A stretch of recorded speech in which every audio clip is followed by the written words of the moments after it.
Hey, so it's been a real long time since I talked about World of Warcraft, and there's kind of good reason. I mean, it's not been going well. But yeah, I'm going to talk about it today, and we'll see. So the main topic here is I've got this leak that has been making its rounds that allegedly is from a particular person well, an anonymous person at Blizzard who works on World of Warcraft and maybe other games. It's hard to say.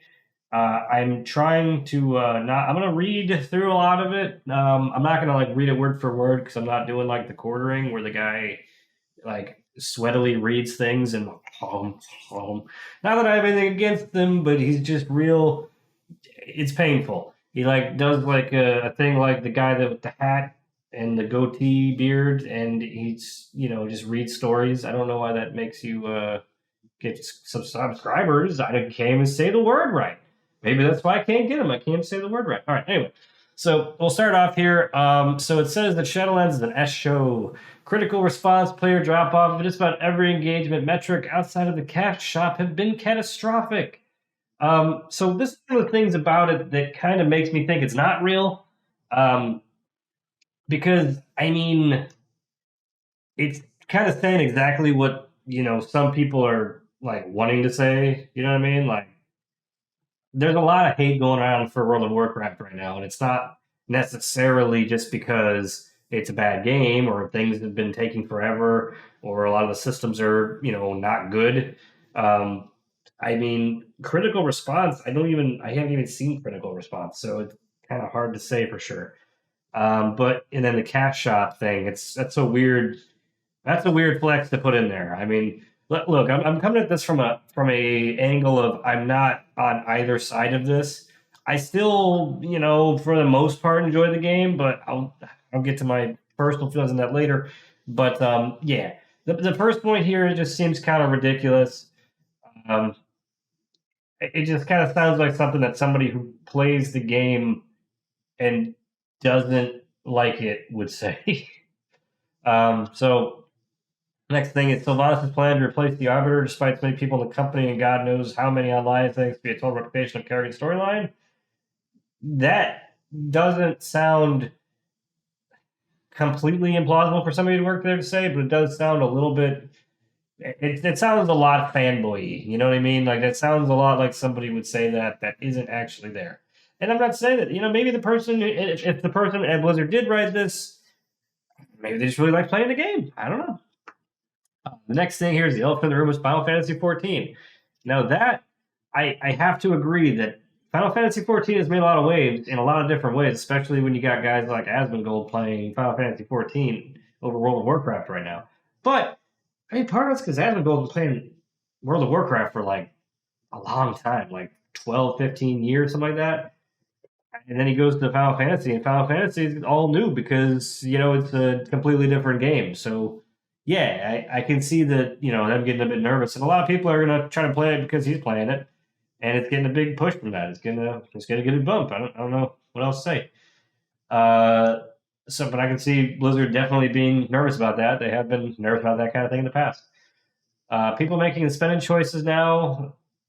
Choices know this: the new model for WoW is market the hell out of an expansion pack for a huge core and use 6 months lock-ins, bad numbers.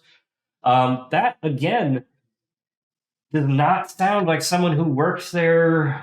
That sounds exactly like a player. That sounds like that is a common player complaint of yes, there's I don't know, the people that don't want to sub for 6 months will act like it's horrible that people get a mount for free that you can get from the shop because you sub for 6 months. Like I sub for 6 months because I know I'm probably going to keep playing the game and it's cheaper. I don't do it for a mount or anything, but yeah, I can. I don't know. I don't really see that why that matters so much. The mood in the company is tense, but also very much it's just a rough transition period. Activision pushing hard for Blizzard to release more regular product and to generate more income per user. Okay, again, that's one of those. That's one of the things about this that doesn't fill me with a lot of confidence because I don't know Activision has a big influence. They're not. like Activision doesn't own Blizzard is kind of the thing. Like maybe they're, I don't know. I don't even. I think they're kind of like a merge type thing. I didn't think it was a Activision just bought them out and just owns them now. I think it's like they work, partnered type of thing, not a we'll crush you and take all your stuff, and now you do what we want. It's not like they're EA that ruins every other game they touch, unless it's Madden, I guess, or whatever. Sell the same game 500 times. That takes talent. Okay, so whatever. Yeah, they're talking about esports a lot. Yeah, it sounds like a player, not a person who works in the business for a living. But we'll keep going. Maybe he'll change my mind on this. The sentiment was shared quietly in private, but being spoken more often is simply that the leadership at Blizzard are not bad people, nor incompetent people, but people who had to fill seats left when the old guard jumped, whether they suited it for it or not. That is a legitimate complaint that I could definitely see a real employee making. Um, yeah, because that's absolutely a thing that happens. You get people that they get pushed into positions because they do well, and then eventually they get pushed to a place where they have no business being. I think Ian is a pretty good I think he's a good raid designer, I guess, but I don't necessarily think he's a good game designer because his focus is on one thing. His focus is on like the top 1% of the sweatiest player part of the player base. That's the ones that are already addicted anyway. That you know they're not going to quit. So why are you spending all this money and time trying to appease them with these tiny little changes that are meant to balance the game in their favor for whatever thing? Like I don't care. Like the Mythic World First Race, cool. That's like a week or so of the game usually, maybe 2 weeks at most. And then you got the MDI that again it goes for a couple days. The PvP arenas go for like a couple days. Like who cares? Like that is not the average player by any means. That's not the majority of the player base. Like that's dumb if that's what you're catering to. Yeah. Anyway, I can see that. It's a valid complaint. 2021 has seen the player base, media, and gaming at large turn on WoW to a degree that the leads don't. WoW to a degree, I don't think the leads in their positivity dojo bubble considered it possible. Maybe not. I don't know. I mean, realistically, the people there are people turning on World of Warcraft like all the time, and honestly, Shadowlands was not a bad release. It was honestly a it. So as far as releases and launches go, Shadowlands launch was probably the absolute best launch I've seen out of a Blizzard game since I don't know, like Warcraft 3. Like it was that smooth, I think. Like everybody had already like, people that wanted to play had already logged in beforehand, and when the time came, they just got the quest to start the expansion stuff. Like there wasn't, this big queue to log in. The server didn't shut down, and people had to get back in. That was a really smart move, and it was a pretty good way to start the expansion. I mean, I don't remember a lot of bugs, honestly. I mean, there might have been. I'm sure there were. There usually are. But I don't remember anything game breaking. I don't remember anything horrible with the launch. It seemed good. It seemed smooth. I mean, I played from 50 to 60 in about like a day and a half. I think is what it took me to get there, and I mean, I didn't have a problem at all. There was some weird stuff in the beta, but yeah, it seems like they fixed it all by the time it got out to the regular, general population. So I don't know.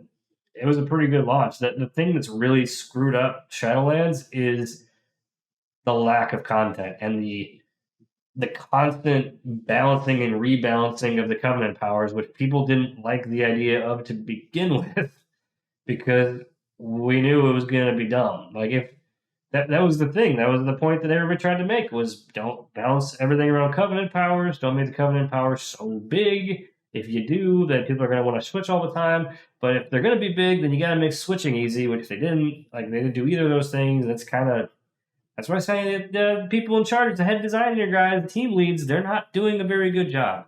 Some of that stuff is real obvious. If they just listen to the players, they would know. There has been some testing the waters lately from certain higher ups so we can remove the line "No King rules forever." Yeah, okay, whatever. There's absolutely, I don't believe that anyone higher up is going to be like, maybe we could remove that phrase. No, no, no. Come on now. Let's come on. There's still arguments going on about the Kael'thas voice actor S show. I don't know much about it. I don't care. The Preach interview was treated as a disaster. I I don't know much about that either. I guess I don't watch Preach. I don't care. You know the guy got a hair plug or something, whatever. Two sentiments right now among the team are we really need a win, or there's a dedicated Cabal event that turns out to kill WoW. The thing is, like right now, hating on World of Warcraft is kind of like the in style thing to do. Like it's the thing, it's what people enjoy. I mean, people like an underdog, and Final Fantasy 14 was, I mean, that was an underdog. Like that was a game that started out absolutely terrible. It was horrible to the point where they had to burn it to the ground and rebuild it from nothing. I mean that was a bad game, the first beginning of it, and now it seems like an okay game. I'm not a huge fan of it because honestly, the combat in it feels slow. But I mean, there's stuff in there that maybe it'll change my mind. I've given it a try. I don't know. I don't know how I feel about it. It just seems weird. I don't know. It seems weird to me. Uh, and the text is too small. I can't read the text, and it's all talking constantly. It's so much story. Anyway, enough of that. That's also made a new hires decline, not significantly, but the "you want Blizzard on your resume" line doesn't seem to have the appeal it used to.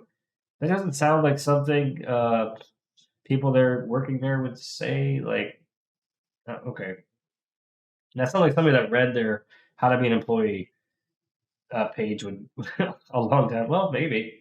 I guess maybe that could be something. I don't know. On the topic of Twitter, we are now being told to disengage from it. Multiploids like Nerding and Holowski publicly attacking paying customers. Yeah, that whole situation is real weird. Like, I don't know what the Nervig thing is. I remember the Holowski and Asmongold thing because he was telling people to go and harass Asmongold basically, and it's like, why, dude? Like, the guy that plays your game, he doesn't like what you did to it. Like, okay, whatever. All right, whatever, man. And then lastly, the biggest elephant in the room is Yo Boy Asmongold. Okay, of course. The new hires cannot stand him. They use terms like toxic masculinity and dog whistles to dangerous males. So this whole thing right here honestly sounds like somebody. This really makes it sound like one of Asmongold's fans are the ones writing this. It really, really does. And especially with the Holosky thing right before it. Yeah, I mean, a lot of this sounds like Asmongold fans, not Asmongold himself. It sounds like one of his fans. Um, like I didn't. This is my first time, kind of like really, deeply reading into this. I kind of skimmed it before, but yeah. Now, this next part here, though, yeah, I actually do agree with this next part. Before you yes, the topic of wokeness has shown up in group talks.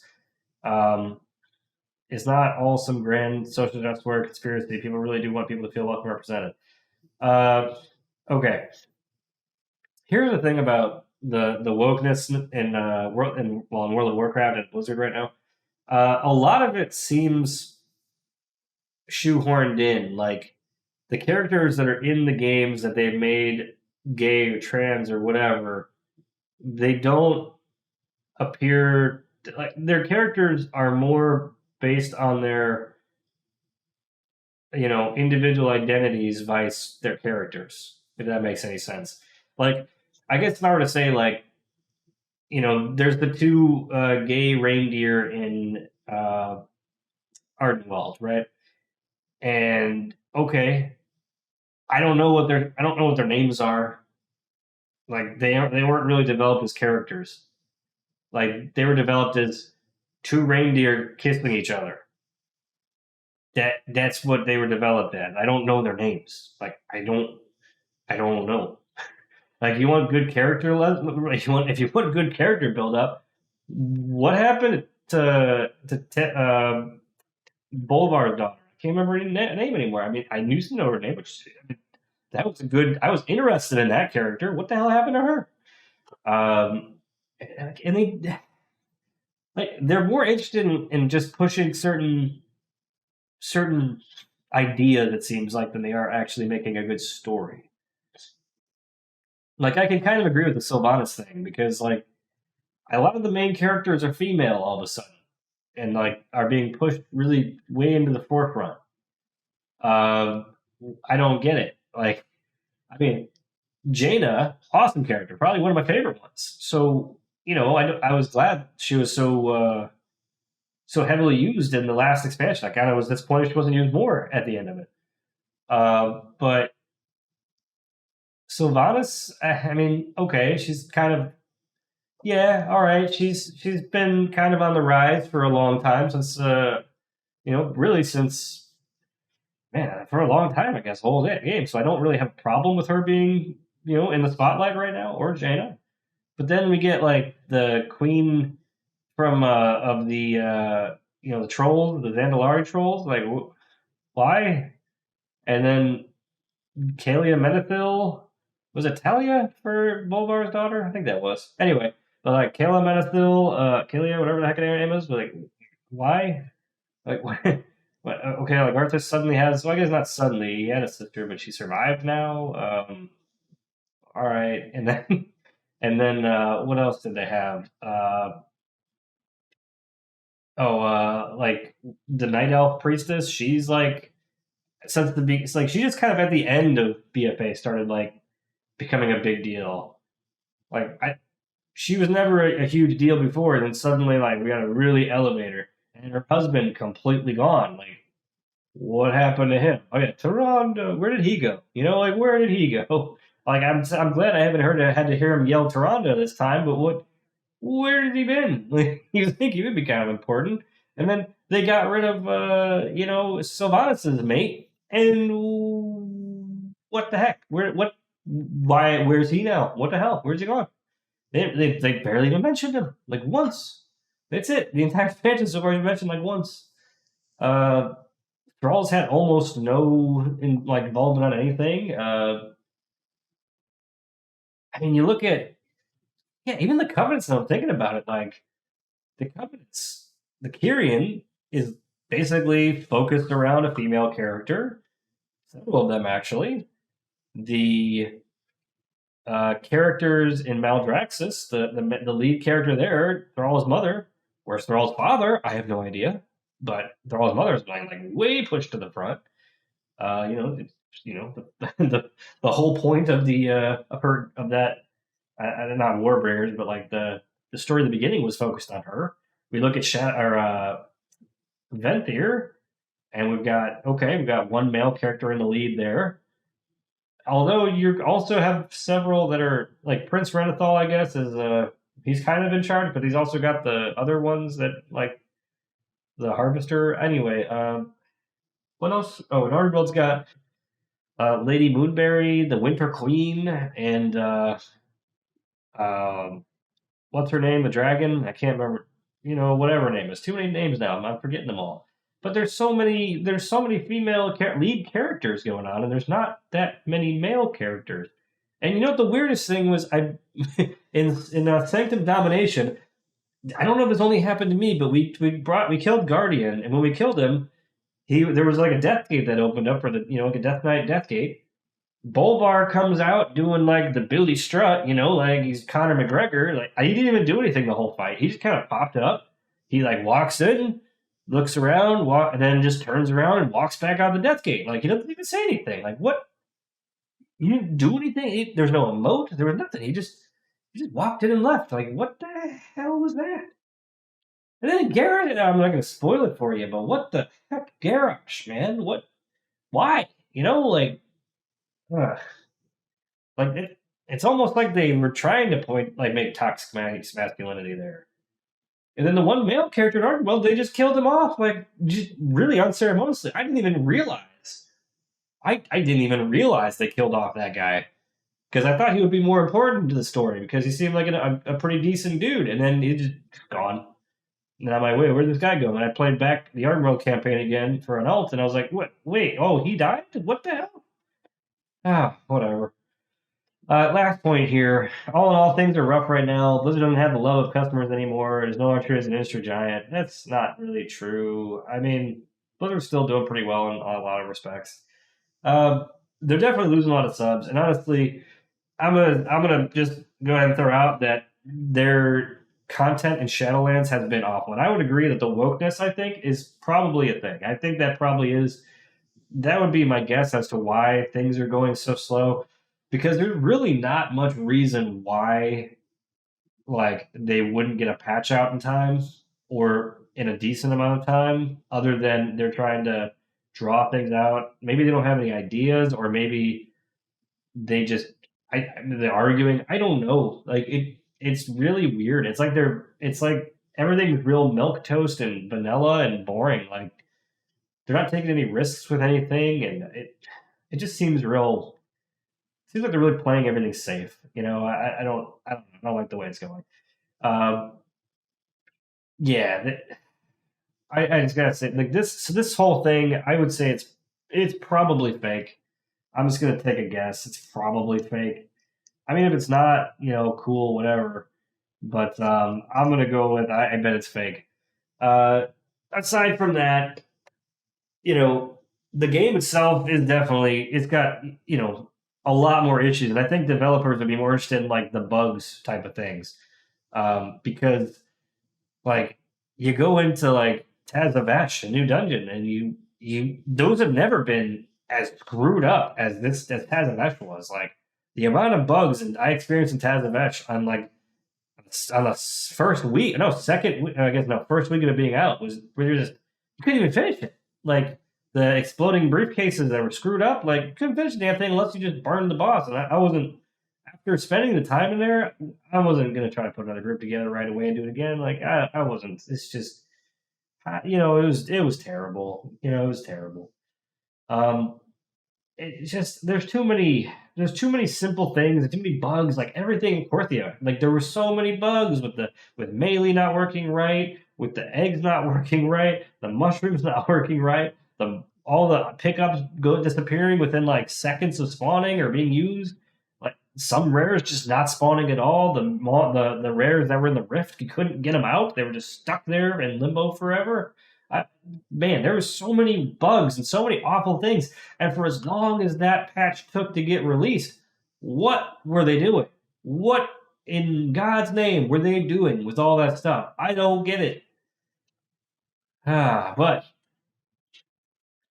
key thing here is, yeah, I don't really buy much of this. There's much bigger problems with World of Warcraft than any of the stuff they're talking about here. Because I mean, you really look at it, it's like talking about Twitter wokeness, and you can boil it down to those two topics, and cash shop. I don't really.